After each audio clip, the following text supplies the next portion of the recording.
Yes વિદ્યાર્થી મિત્રો, કેમ છો? મજામાં? ધોરણ 10 વિષય સમાજ વિજ્ઞાન અને પ્રકરણ 17 ભારતની આર્થિક સમસ્યાઓ અને પડકારો, ગરીબીની બેરોજગારી.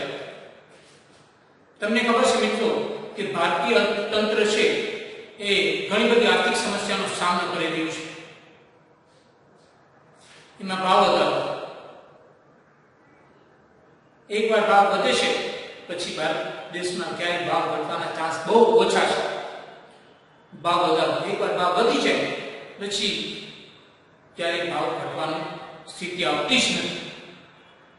વસ્તી વધારો, તમને ખબર છે કે ભારત દેશમાં આધુનિક મેડિકલ ફેસિલિટી મળવાને કારણે મૃત્યુ દર ઓછો છે અને જન્મ દર વધારે છે. એટલે કૂદકે ને ભૂસકે આપણી વસ્તી છે એ વધતી જાય છે. કાળું નાણું, તમને ખબર છે કે જે કાળું નાણું એટલે કે જે કાયદેસર નાણું ન હોય, કાળું નાણું. ગરીબી, તમે જાણો છો ભારત દેશમાં ગરીબીનું પ્રમાણ વધારે પડતું જોવા મળે છે. એવી જ રીતના બેરોજગારીનું પ્રમાણ પણ ભારતમાં ખૂબ જ અન્ય દેશો કરતા ખૂબ જ મોટા પ્રમાણમાં જોવા મળે છે. આ બધી સમસ્યાઓનો સામનો આપણો દેશ કરી રહ્યો છે. બરોબર છે?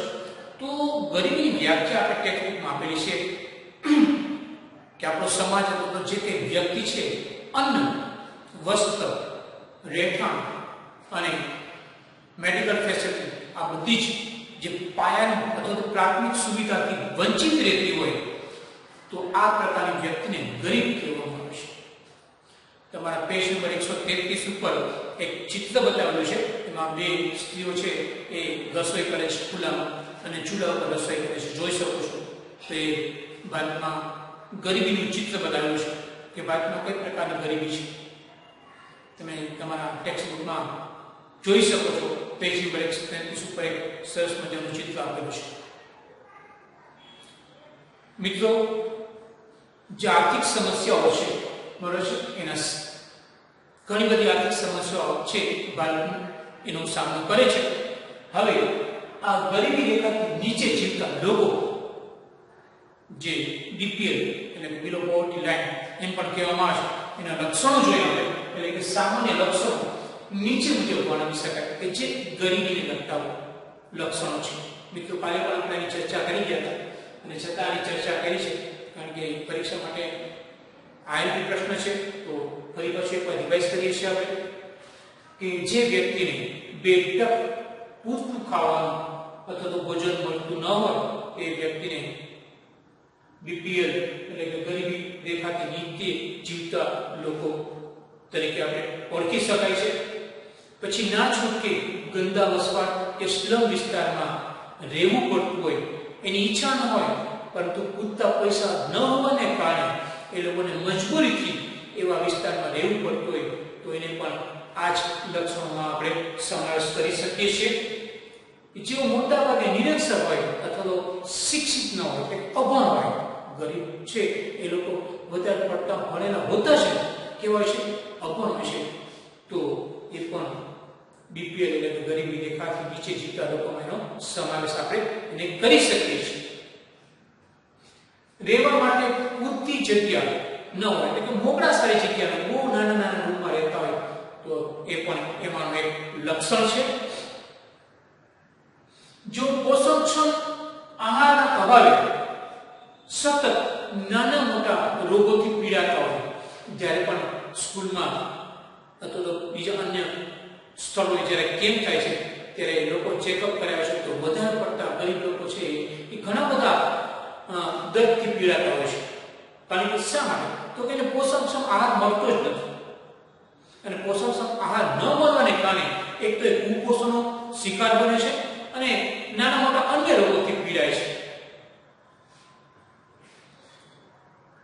જેમના બાળકોને કુટુંબને મદદ કરવા માટે ફરજિયાતપણે જ્યારે ભણવાની ઉંમર હોય ત્યારે મજૂરી કે કામ ધંધે જવું પડતું હોય તો તેવા બાળકોને પણ આપણે આ લક્ષણમાં એનો સમાવેશ કરી શકીએ છીએ. બિચારાને ભણવાની ઈચ્છા હોય પરંતુ કુટુંબના ભરણ-પોષણની પણ જવાબદારી હોવાને કારણે એ લોકો અન્ય મજૂરીએ જાય છે અથવા તો કામ ધંધે જાય છે અને એમાંથી જે કંઈ પૈસા મળે છે એ કુટુંબને સહાય માટે એ લોકો આપે છે. તો આને પણ ગરીબ રેખાથી નીચે જીવતા લોકોનું એક લક્ષણ કહી શકાય. પછી જેમના બાળકોનું કુપોષણને લીધે મૃત્યુ થતું હોય તો એ પણ આમાં એક લક્ષણ છે. તો તમે આ બધા લક્ષણો સાંભળીને તમને એમ થશે કે તો શું સરકાર મદદ નથી કરતી? ના, સરકાર દ્વારા પણ ઘણા બધા પ્રયાસો હાથ ધરવામાં આવે છે આ લોકોને ઊંચા લેવા માટે. સરકાર દ્વારા તમને ખબર છે કે બીપીએલ કાર્ડ છે એ ઇસ્યુ કરવામાં આવે છે, જે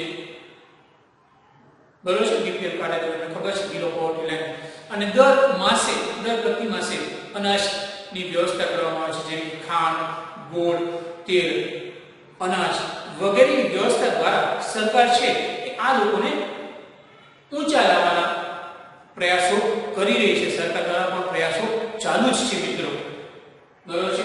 જરા નિહાળ્યો મિત્રો.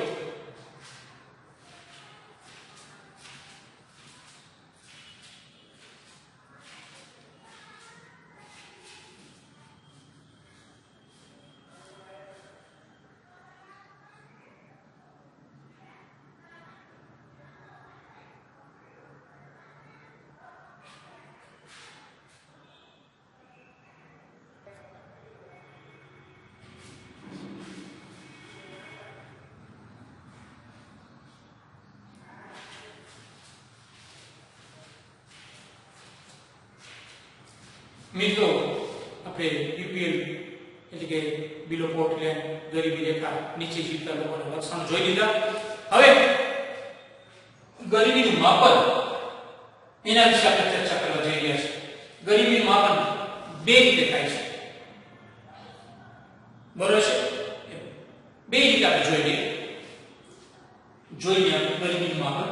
વિદ્યાર્થી મિત્રો, ભારતમાં ગરીબી રેખાથી નીચે જીવતી વ્યક્તિઓની સંખ્યા જાણવા બે રીતનો ઉપયોગ થાય છે. પહેલું, કોઈ એક કુટુંબ દ્વારા જુદી જુદી વસ્તુઓ પાછળ કરવામાં આવતો ખર્ચના આધારે, કે કોઈ કુટુંબ છે એ જુદી જુદી વસ્તુઓ ખરીદવા પાછળ કેટલો ખર્ચ કરે છે એના આધારે. અને બીજી રીત છે કુટુંબ દ્વારા મેળવેલ કુલ આવકના આધારે. તો કુલ આવક એટલે એમાં 5 વ્યક્તિ નો જ સમાવેશ થાય છે. 5 થી વધારે વ્યક્તિ હોય તો એ કુટુંબમાં આવતી નથી. તો એવું છે કે કુટુંબ એટલે વધુમાં વધુ 5 વ્યક્તિ નિર્ધારિત છે, બરાબર છે. તો આ બે રીત દ્વારા આપણે ગરીબીનું માપન કરી શકીએ છીએ મિત્રો. પહેલા આવશે નિરપેક્ષ ગરીબી અને બીજી આવશે સાપેક્ષ ગરીબી. નિરપેક્ષ ગરીબી જોઈએ આપણે કે સમાજના લોકો અનાજ, કઠોળ, શાકભાજી, કપડા જેવી પ્રાથમિક જરૂરિયાતો બજાર ભાવે એટલે કે ઓછા બજાર ભાવે ખરીદવા સમર્થ ન હોય, ઓછો ભાવ હોય છતાં પણ એ ખરીદી શકતા ન હોય તો તેઓ નિરપેક્ષ રીતે ગરીબ છે તેમ કહેવાય. નિરપેક્ષ રીતે તેઓ ગરીબ છે એમ એને આપણે કહી શકીએ. બીજું છે સાપેક્ષ ગરીબી, બરાબર છે. સાપેક્ષ ગરીબી જોઈએ કે સમાજના જુદી જુદી આવક ધરાવતા લોકો અથવા તો વર્ગોમાંથી જો કોઈ એક જૂથ અન્ય જૂથ કરતા ઓછી આવક મેળવતું હોય, એક જૂથ અન્ય જૂથ કરતા ઓછી આવક મેળવતું હોય તો તે સાપેક્ષ રીતે ગરીબ છે તેમ કહેવાય. આપણે અહીં એક ઉદાહરણ લઈએ જેથી કરીને તમને વધારે ખ્યાલ હશે કે ભાઈ એ વ્યક્તિ છે એની આવક છે 10,000, જ્યારે બી વ્યક્તિ છે એની આવક છે 20,000 અને સી વ્યક્તિ છે એની આવક છે 30,000. તો જો તમે આપણે સાપેક્ષ એટલે તુલના કરીએ, કમ્પેરિઝન કરીએ તો બી વ્યક્તિની આવક છે એ વ્યક્તિની આવક કરતા વધારે છે, કારણ કે બી વ્યક્તિની આવક 20,000 છે જ્યારે એ વ્યક્તિની આવક કેટલી છે 10,000. તો એ વ્યક્તિ છે એ બી વ્યક્તિની સાપેક્ષે તુલનામાં ગરીબ ગણાય તો એ સાચી વાત છે, કારણ કે બી વ્યક્તિની આવક છે 20,000 છે, જ્યારે એ વ્યક્તિની આવક કેટલી છે 10,000 છે. હવે જો જોઈએ આપણે આગળ કે વ્યક્તિ સી ની આવક 30,000 છે. કેટલી આવક છે 30,000. તો સી ની સાપેક્ષે વ્યક્તિ બી અને વ્યક્તિ એ બંને ગરીબ ગણાશે. શું બને? તો કે વ્યક્તિ સી ની આવક છે આ બંનેની આવક કરતા વધારે છે, એટલે સી વ્યક્તિની તુલનામાં વ્યક્તિ બી અને વ્યક્તિ એ બંને ગરીબ ગણાશે. બરોબર છે મિત્રો? જરા નિહાળ્યો.